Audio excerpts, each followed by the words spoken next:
Hello and welcome to the Social Recruiting Show. I'm Katrina Collier. I am, of course, the author of the Robot Proof Recruiter, which I will plug every show because I'm shameless, and a candidate engagement speaker and facilitator. I'm, of course, joined by my gorgeous co-host, Glenn Martin, who is a talent acquisition guru, because it's too long to explain his job title. It is, yeah. It is quite long. Very talented talent acquisition person. Today, we are super excited to actually have something a little off topic that I'm really excited about from what we normally talk about. So it's Sehaam Cyrene, and you are founder and executive coach, if I'm correct, of Papertune.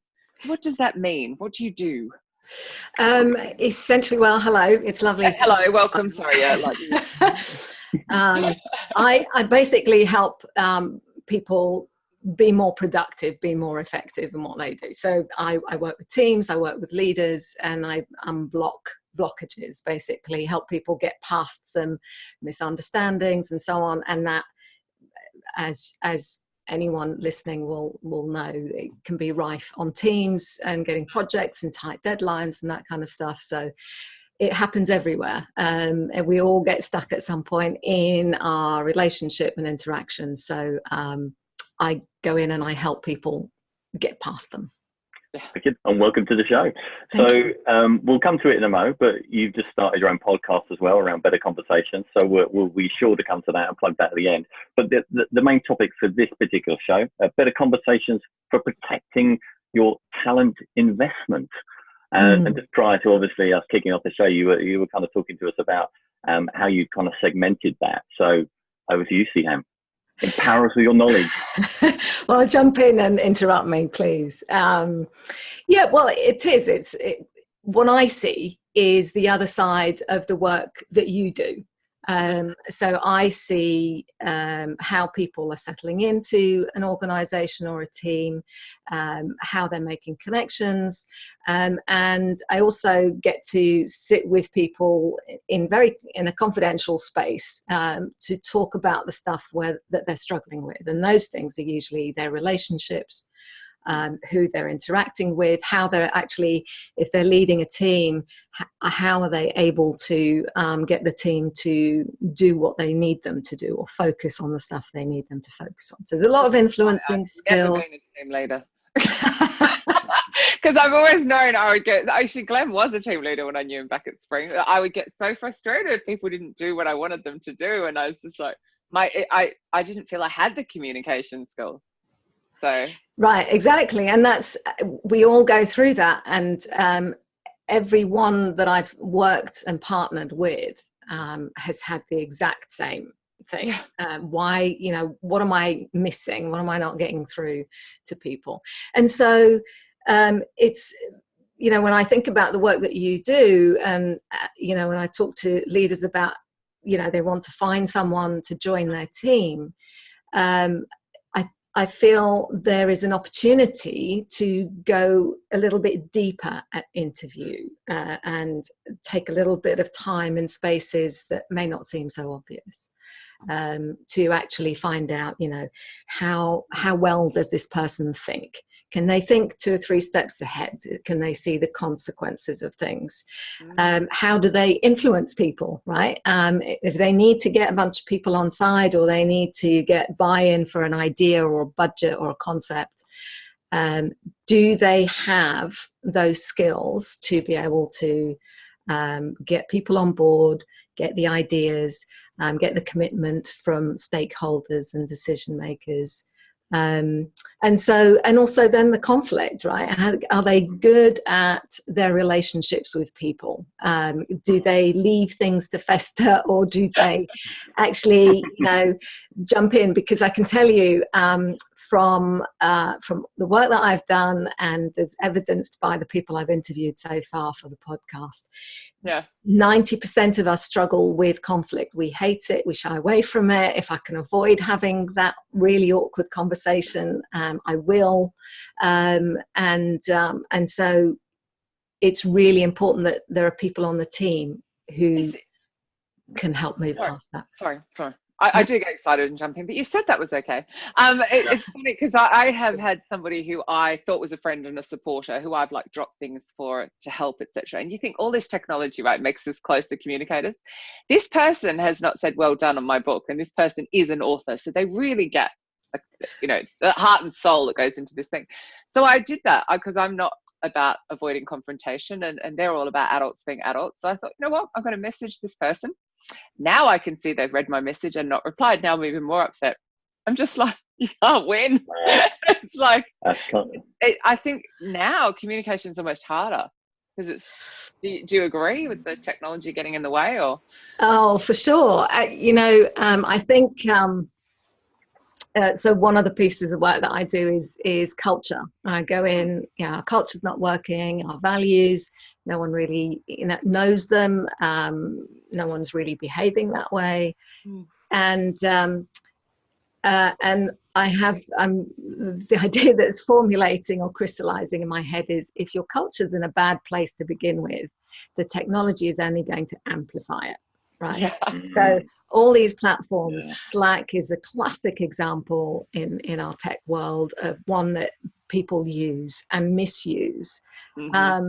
I think it's our generational thing. I think we're caught in this, our age group, roughly 30 to whatever. Oh, I love that she just put me in the 30. We've grown up. Bring it on. Learning the technology, and it's, when I talk to my teenage kids, for example, I played out to them. I said, I have this scenario going on.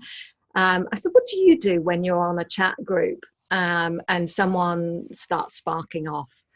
And she just basically explained to me the protocol that happens, and that's perfectly fine and understood, and basically take it offline. Yeah. And there are mediators that help them resolve it. And then, you know, if you're spamming everyone, the algorithms slow you down so you can't post stuff. And so the younger generation, I'm fascinated to see how they end up handling the technology that we have adapted to, because lots of poor behavior happens on places like Slack. You know, you're trying to prove a point, get you know, one over one of your colleagues, or it's a place where, you know, you can inadvertently ridicule someone because you don't know that maybe they wrote that piece of code.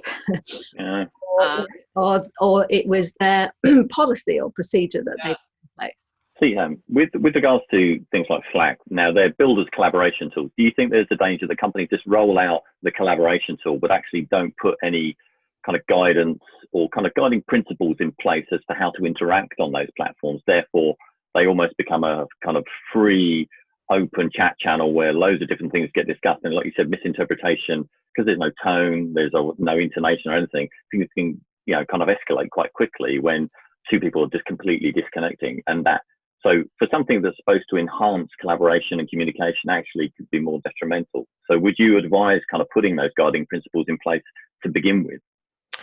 Absolutely, Glenn. And but it's also understanding that some of these platforms have their limitations. They are not there for resolving conflict. They are not there for getting alignment. Those things have to happen, in my opinion, in person, face to face, ideally, or conference calling, right?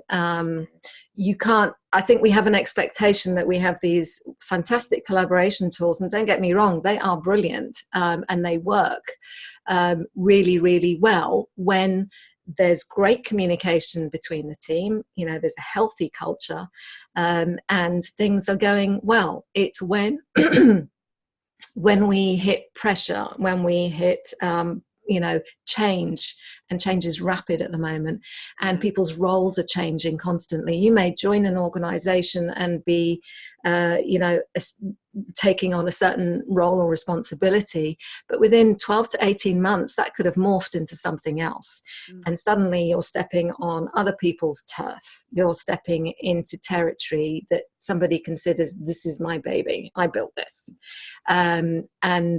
or you know, whether that's code or whether that's organizational responsibility, right? And those things can get missed. You can miss actually the opportunity to constantly go back and look at the job description and the roles and responsibilities, and see what needs changing But if you don't have that conversation in the first place, if you don't keep that as an open look, things are going to be changing and moving quite rapidly. So we have to be open to that. It's as simple as that. It's as simple as a statement like that. And so, yeah. And just do you think kind of bringing you back managers to... are, sorry. I just, because I want to bring it back to the hiring manager, because even something you said about like interviewing for XYZ, my head was going, but usually the hiring managers pulls out some out of date job description from 2 years ago and says, yeah, this is what we need. So we're not even got the right people in the room, let alone, do you think there's enough investment in hiring managers?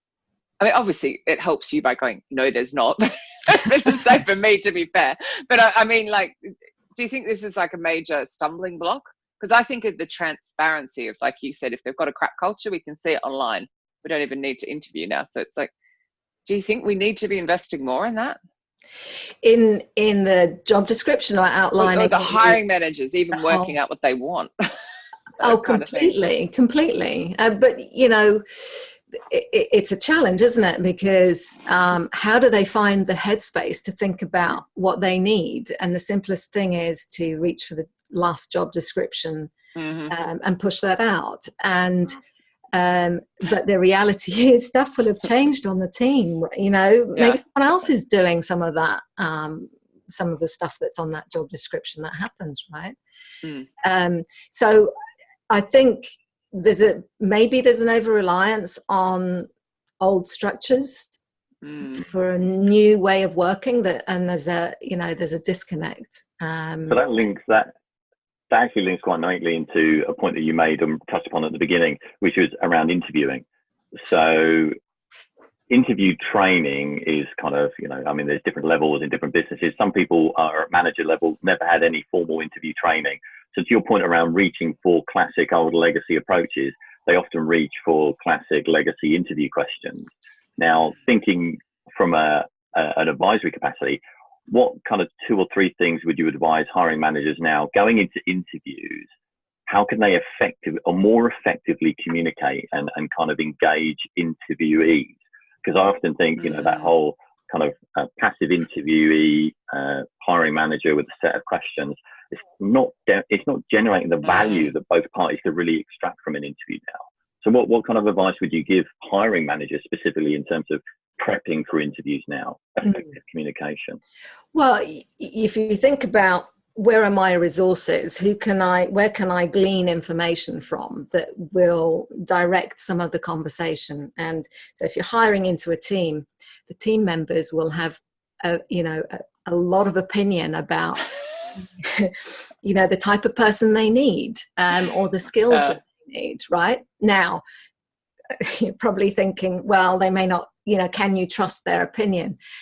I think you can, and the point is to pick up on the patterns or things that you're hearing again and again, and really take those on board as, okay, I'm hearing that, you know, someone in this role really needs to be able to help us communicate with the other divisions and teams. So we need someone who can help bridge that gap, who's got the personality to be able to reach out to other people, and isn't going to hide behind process. So it's then in that role you really need, yes, you need all these skills and experiences, but can they really connect with people? Do they make people feel comfortable?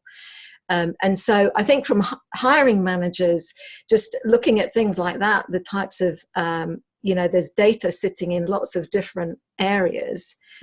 It's tapping into that and taking the most useful thing and then taking that to interview, and being really frank about, this is where we're at. This is what we've struggled with as a team, and see how people respond. Because I wonder whether sometimes people are fearful of actually saying, look, we have a few problems on our team, and think that that's going to frighten people away. But for the right person, they will be in their element. They'll go, oh, yeah, I've dealt with that. I love getting into that. I love seeing the team, you know, work together and get past things. I mean, there's a couple of really good pluses in there. So one is, if you're getting the team bought into who you're hiring, then they're going to welcome them better. And of course, we have this big problem. So, and also when they start, they don't get a shock about what the team's like. So my understanding, one of the stats I found during the research was that 45% of people decide in their first week whether they're staying, which is a staggeringly high stat. And we've already got candidates ghosting out of the process. I mean, bless, I was talking to a recruiter yesterday, and this person ghosted on Friday, and they did everything. They schmoozed them. They had them in everything you think that you should do, and they still didn't start. So it's like it's definitely a candidate's market. But I love that team buy-in, better communications is what we really like. But if what piece of advice would you give to a hiring manager that's just too terrified to do that for God knows what reason? But I'm so blunt, I can't understand anyone being like that, but you know. Okay, so you ask that and I go, okay, how far back do we want to go in? No, but is there like a I don't know, just like a top tip of just the reason it's beneficial to be honest? I don't know. What about active listening, which I think is something that people talk about but don't practice? You know, kind of what is your description of active listening within an interview context, Sehaam? Nice subject change there, Glenn. Saves the game from a curly question. Well, it actually ties into what you were saying, what you were asking, Katrina, which is it's tapping into your intuition. Okay, I want this person, I really want this person to be a team player, and we desperately need this person to start. I think showing a great deal of honesty and tapping into your gut feel about what you're hearing from that person. So if they say something and let's say a candidate uses a word repeatedly over a 5-minute period, for example, let's say frustrated. And it's being able to hear that. And that's what I think of about active listening. It's okay, you've said that a few times now. Can you tell me a little bit more about that? Can you explain what that's about? How does that come about? How did you resolve that? How do you get past your frustration? So it's being able to really listen to what people are saying and what they're not saying as well. And logic out of the intuition comment, because I was just going to pull you to task on that and going, but if they're technical hiring managers, they're very logical, right? I'm grossly generalizing, but they're often very logical, and the intuition piece, but actually you've just gone like listen for the word and then like use it. So it's a bit more logical. They'll get that. Yeah. It's they're part of a piece, right? It's, you know, it's the ability to slow down and listen and not worry about what's the next question I need to ask him, how much time do we have left, but really slow down the conversation, allow for the space and the pauses. And because I suspect hiring managers have a certain amount of nervousness too, right? That if they're nervous, they're stressed, they've got cortisol, they're not going to be thinking super great. So any kind of technique that, whether it's meditative or something that slows you down, deep breath, cup of coffee, whatever your ritual is to get into the space of an interview, and think about, okay, I would like to walk away from this with a sense of these 3 things about them. So, and that's it. That may be all that's required. Is I want to find out, I want to understand how they think through problems. You know, what's the logic that they may apply in situations? What I want to understand their reasoning skills. You know, how do they justify something, and can they convince me of that? So it may, you can have a set of questions, but what may be more interesting and more valid is some the hiring manager's own experience of situations and saying, how would you play that out? What would you done in those situations? And then just slow down and shut up. It's a much nicer conversation too, isn't it? Yeah. And isn't it an interesting point you make that typically in an interview, the emphasis is on the interviewee to prepare for the interview. And oftentimes the interviewer, the hiring manager, can sometimes, he or she, can be walking in from a meeting, 2-minute break, straight into an interview. So are they set up to be ready to listen, ready to engage, or are they relying on an old school structure to just kind of get them through it? And actually, are they then ready to draw the right conclusions from that interview? Yeah, I think your point around prepping to interview is really important. Yeah. And also with that thing of like, if you've ever walked into a room and known that the couple in the room were arguing because you picked it up, that tension. So in walks the interviewee, and it just picks up all the tension coming off the hiring manager, which they will, of course, assume is related to them, not the situation that came before. I think what you're saying is so important, isn't it? So also, I want to know if Glenn interviews people in that cupboard. In me cupboard. Doesn't he look like he's in a cupboard? Sorry, I had to throw that in somewhere. That was just definitely is in the pod. Yes. It's very cozy in here. I've moved the rooms out, so I have all the space. Are you really in a cupboard? Oh, I love it. No, not at all. Not at all. I've got a question for Sehaam, which she posed to me a number of weeks back. So Sehaam, what does a better conversation sound like to you? Oh, that's cool. Lots of things. So our energy is not necessarily matched, but we're riffing off each other, and like we are right now, right? There's a natural tendency towards wanting to have fun and laugh and move from one to the other, and we know where we're rolling with it and when everyone's comfortable.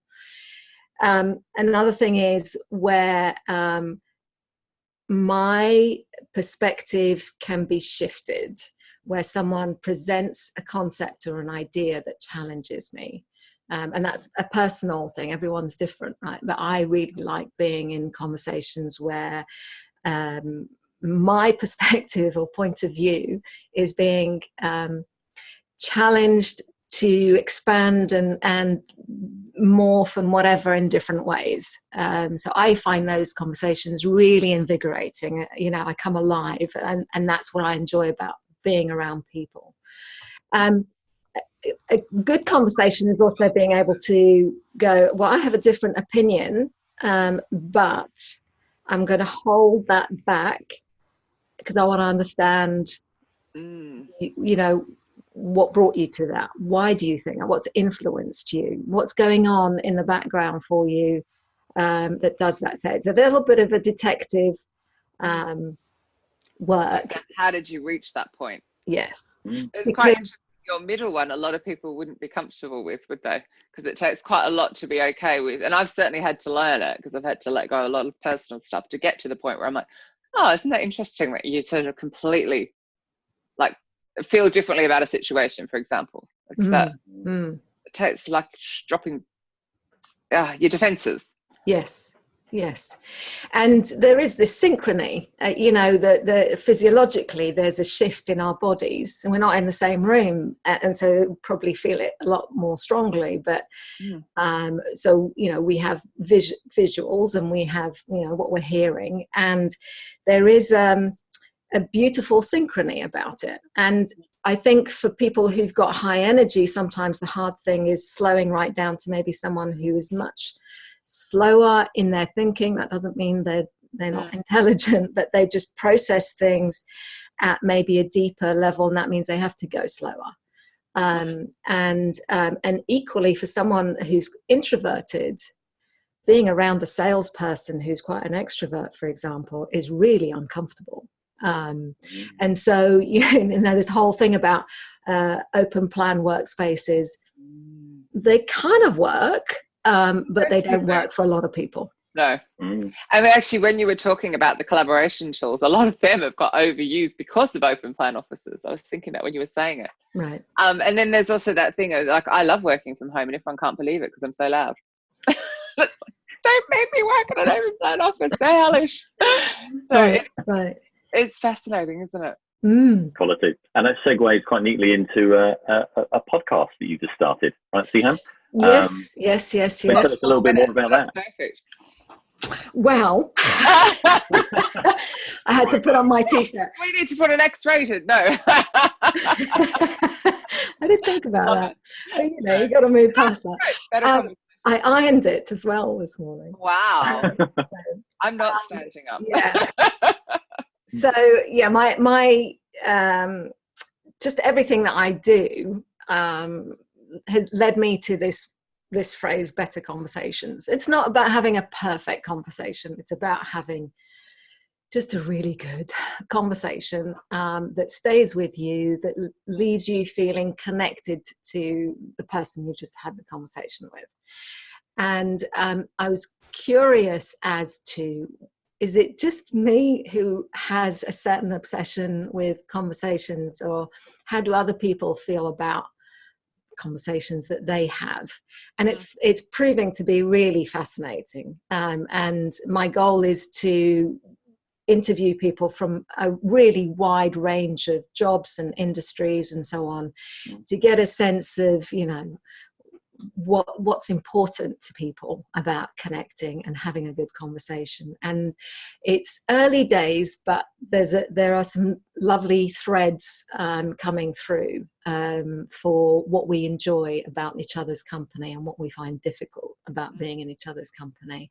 And there's definitely things like, you know, some people, ego, whether you're an introverted or extroverted, ego can be a difficult one to deal with.